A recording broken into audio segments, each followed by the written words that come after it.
Hi guys, I just want to do a quick video on all round as in full fan gele using a very different method, and I want to say welcome here. So I'm using, you've seen the length of the ashoke 55 by 18, and the first thing I did was to fold it together like I'm folding all round on a particular part, and then I now moved it. I will now move it. The reason I'm moving it is to enable me get the fan flow from the neck, from the beginning of the one neck to another. So that part that I have folded, I just use my needle and thread, and then I will tack it down. So after tacking it down, this is what it will look like. So you can see that it is slanted already. So, and if you see from the part that I have tacked down, there is no fan yet. So that's why I said I just folded. But when I got towards the end, I will just slant. So after achieving this particular stage, the next thing I'll do is to continue to slant it. And to slant, I'll just need to, you see the part where my hand is resting, I will just pick a little from the top, and then as I begin to go downwards, I will increase it to go downwards. That is how the fan comes out, you understand? As I go downwards, I will increase it as I go downwards. But the part that I am securing there is very important that I don't lose that part. So what I'm trying to do is to be able to secure the fan, so that I can carry it out, fix it at any time I want. I always like working with my needle and thread.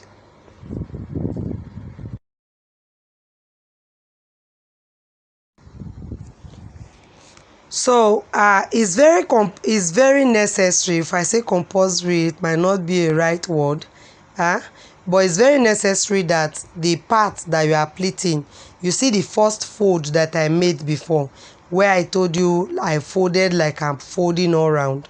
It's very necessary that you keep that place intact. You don't allow it to scatter, because it is that part that the rest of the ashoke you are folding we need to rest on. That is the base, that is the foundation. If that part scatter, the gele cannot stand, you understand? It just have to be even, it just has to be intact. That part is very important. So when I take a little from that beginning, I will start to increase it as I go downwards, you understand? And I don't really remove my hand from this part, so that the foundation, like I call it, will not scatter, you understand? So in anything I'm doing, any form of arrangement I am making, I'm very conscious. You see the size of that place, it mustn't exceed the size, shouldn't be bigger than it, shouldn't be smaller than it. Whenever I am folding, I'm very conscious of that size, and I'm working with that size, because that size is what will enable the fan to stand. The truth is, once this part, you see me, the foundation I called it now, once that part scatter, the fan can no longer stand. In short, the beauty of your fan completely depend on how well you can secure the foundation. That's the beginning fold that I did. And when I range to an extent, I will rest my hand to protect it. I will rest my second hand to protect it. While I pick it, I rearrange, because I want to move to some certain distance to enable the fan continue to flow. So when I put my hands, just as you see me doing now, I will now go back and start picking it under and arrange it, you understand, before I move. By the time I arrange from under, it will help me to be able to shift or move, you understand, to help me to be able to shift or move a certain distance. Then I continue folding the fan. Like I said before, once you lose track of the foundation, you have lose track of the entire fan that you are doing. So you can see already the fan is standing. You know, to make fan is really that easy if you understand the concept. But if you do not understand the concept, if you know how to tie gele, please tie the gele. When you tie it, after tying, cut it off and place it on the base. It will work that way, you understand. That is, you can do a complete tying of your gele, tying like you are tying it on somebody's head. By the time you are done preparing it, just cut it from both ends and carry it out and place it on the base. It works that way. But if you want to, if you are using that method, it sort of consume a lot of material. But if you decide to use this method, it helps you to manage your material, you understand, instead of going through the stress of getting let me say about 70 to 75 as length, so that you can tie round before you cut it off. You can just work with 55, 50 and you are very okay, you are good to go. So you can see how I'm arranging it. See the way I'm arranging it. I'm trying my best to make sure that every important part of this video you can see it, every important step you can see it. So this is how I prepare the fan. So I will take you closer. I will take it closer so that you can see how I prepare the other end. But I believe that with this explanation and with the little that you have watched from me now, you should be able to try something and it will work, you understand. So I just simply make my full fan. Now once again, what you need to know from this video is that after preparing the first part of this gele, I move downwards. When I started folding, I just placed the gele and fold. But after folding to an extent, I stopped and then move the pleat down to the neck.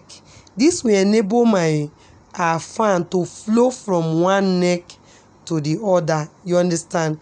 It will also enable the gele to go round with ease, like you are seeing there now.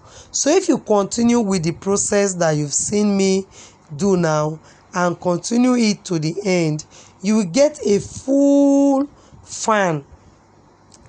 I just decided I should show this end of it, how I do the how I work on the ending part, that is the end, how I work on it. So like I said, I continue securing the part that I said is the foundation. This is because the foundation is very important in this gele, in this particular style of gele. So I don't play with it. I try as much as possible to make sure that it is well secured. Now that I did not hold that part, it will not scatter because I have been holding it down with needle and thread since. So there's no way it will just scatter like that. And you can see the way I'm arranging it. This is the way I arrange it every time I need to move.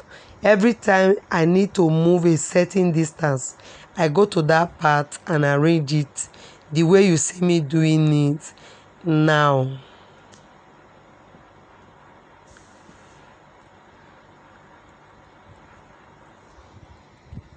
All right, this is just how I will continue and until I pleat it to the very end.